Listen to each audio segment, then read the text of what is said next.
Good morning. Today we're going to be talking about race and homelessness in California. Currently, California has a population of almost 40 million people, and it is the state with the largest population in the United States. It is made up of 6.5% Black, 37.3% white, and 39.3% Latino.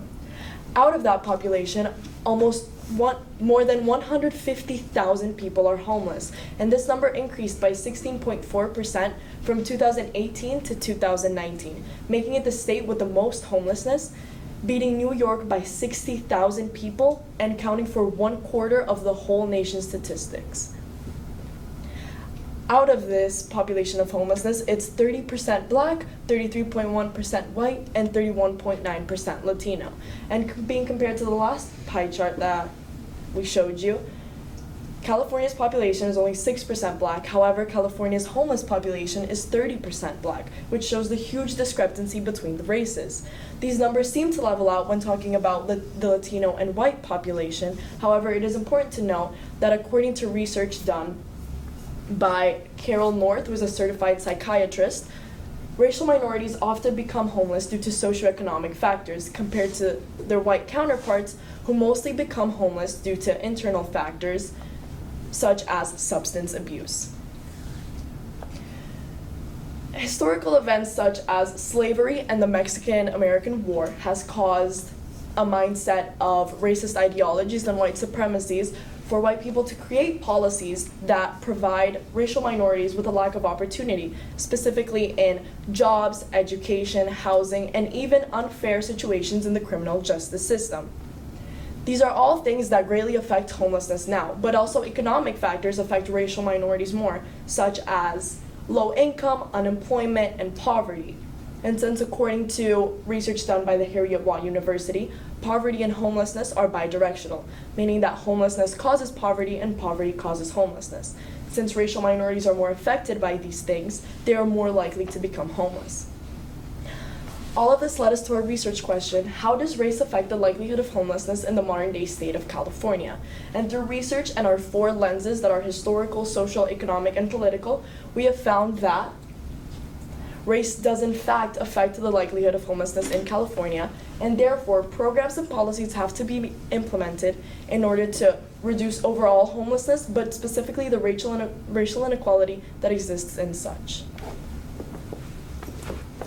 Our first solution would be to apply or copy legislation from other states, more specifically Texas and the local government of Houston, which have successful programs that have decreased the homeless population as a whole. As it can be seen in this graph provided by Dr. Kathy Troisoy and the Coalition for the Homeless, the overall homeless population in different statuses has decreased. For example, in the blue line, the shelter population, and the green line, which is the unsheltered population, has been decreasing since 2011, and the total population has gone from 8,538 people all the way to 3,938 individuals. So the programs that are in place in Houston are the Way Home program, which consists of 100 different entities such as local governments, homeless service agents, or community stakeholders, which all work together to revise the policies and programs in place that help decrease the homeless population. Furthermore, they are using the Housing First model, which is basically prioritizing the basic needs of a person, such as shelter, food, and water, before anything else. This means that an individual doesn't need to graduate through a specific program, such as substance abuse or mental health, before gaining housing. Of course, limitations would be that the graphical evidence was point in time, meaning that the homeless population does fluctuate each day. However, since there is a yearly decrease, we can see that there is some sort of positive correlation between the programs in Houston and the decrease of the homeless population. Also, the state of California and the state of Texas are very different, especially their big cities such as Houston compared to Los Angeles, because of their different geographical areas, different populations, and different regulations and policies that are taken in place in these different areas. So the second solution would be the implementation and funding for programs and homeless shelters in California. According to Anna Scott, the current California government is providing $650 million in order to go into homelessness, but the mayors of the cities are actually requiring and requesting $2 billion. What these funding will do will go for the construction and the rehabilitation for people who are already in homelessness, in tackling their mental health, education, substance abuse treatment, and tackling specific families and communities in order to have a stable lifestyle economically and socially. And also will have prevention activities for those who are in risk of homelessness. And next, it would have a long-term rent assistance because according to the Legislative Office of California, after these programs, a lot of people tend to fall back into homelessness after some time. So what this would do is ensure that they have a place to stay for a stable amount of time and in order to maintain it for as much as they can. So an example of this is HEAP, a $500 million program which focuses on exactly this, in prevention programs and tackles, for example, the youth or the disabled people who are in homelessness and helps them to have a stable lifestyle and having a job, for example, and then helps them to maintain that for as much as they can. Of course, there are some limitations to this, specifically and most importantly, the money. Because $2 billion is a lot of money that we are not sure that California will be able to provide for homelessness specifically. The other is that Anna Scott also mentions that a lot of people who are in homelessness do not trust these programs and shelters for whatever reasons. So they do not enroll in them, so there's no way to help them. The third and final solution that my group and I came up with is to pardon minor felonies when hiring for jobs. According to Kate Simini, who writes for Cal Matters, having a criminal record is one of the main causes of homelessness in California, and this is especially true for African American citizens of the state. According to Christopher N. Span, who is a professor at College of Illinois, the reason for African American people to be more prone to having a criminal record is historic events such as the African slave trade. These events created a mindset of superiority in Caucasian people since they tended to treat people of color, such as African Americans, with inferiority. Because of this, this mindset has continued to this day, and Christopher M. Span argues in his peer-reviewed journal that the United States is still not a post-racism, post-segregation country. And this causes the mindset to still be present, and for figures of power such as jury or police officers to be more likely to convict an African American person of a crime than to a white citizen, even though the crime will be the same. Of course, this solution is not saying that companies should go ahead and hire everyone with a criminal record, but more that they review the criminal record before saying no, and then give the person with a criminal record the same opportunities as they would as someone who doesn't, meaning that they will be able to be interviewed and considered for the job.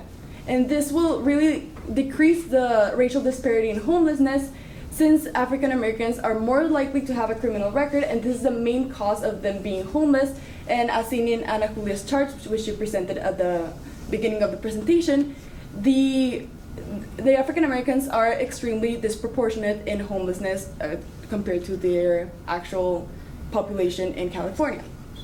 This solution, of course, has limitations.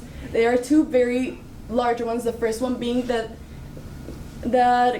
felonies are more in a spectrum, and there is not a clear line dividing minor felonies from other types of felonies. And if a line were to be drawn in order to give the companies something to work with, there will be a very difficult task, since the line will divide completely, it will completely divide the people who have felonies, and if someone is very close to the line or their felonies is very close but next, they will be taken away from this opportunity, even though the crime may be minor compared to the ones on the other side of the spectrum. And the second limitation, and probably the bigger one, is that a lot of exceptions need to be made for this solution to be actually implied. Some being that if someone has a criminal record for having drug possession, even if it was a long time ago, they should not be hired to work at a drugstore or a pharmacy. And the thing with these exceptions is that they need to be specific to each job or company and to each felony, so it would take a lot of time to actually come up with all of the exceptions and have this solution implemented. So, as all of my peers explained before, there are a lot of limitations, including time and money, in the solutions that we presented. However, we do still believe that all three solutions should be implemented together, since they all tackle different parts of the problem and therefore would effectively not only reduce overall homelessness, but also the racial inequality that exists in homelessness. Thank you. Thank you, Gina. A few questions for you. Cata. Describe how the content of the team presentation was changed as a result of group discussion. So at first, we had actually 4 solutions. The one we removed after group discussion, we discussed and we decided to remove one because it tackled the housing economy and how much the land costs in California and also the amount of regulations that there are. But the solution was not really feasible because the regulations were really strict and we did not know how to go around and have a solution for it. So after discussing, we decided to have only 3 solutions and having a very stable 3 solutions that we could evolve on and just present them. Isa. Describe an argument from one of your peers' individual reports that made you think differently about your team's solution or conclusion. Okay, so this one goes specifically to the second solution that we presented, which was having more funding for housing, for homeless housing in California. At first, I thought that it was a very possible solution and that it was one of the best ones, but after I saw Ana Julia's argument in her economic lens, I saw that $2 billion is a lot for the government of California to provide to these housing shelters. So after seeing that argument, I realized that it may not be the more possible solution because there is a huge limitation regarding the money. Since right now, housing shelters are receiving less than half than what they are requiring, which is $2 billion. And as I said before, after reading Ana Julia's argument of the money in her economical lens, I noticed this, and that really changed what I thought about the solution. Ana Julia. Hello. Hi. What is an example of a compelling argument from one of your peers' individual reports that you decided to exclude from your team presentation, and why?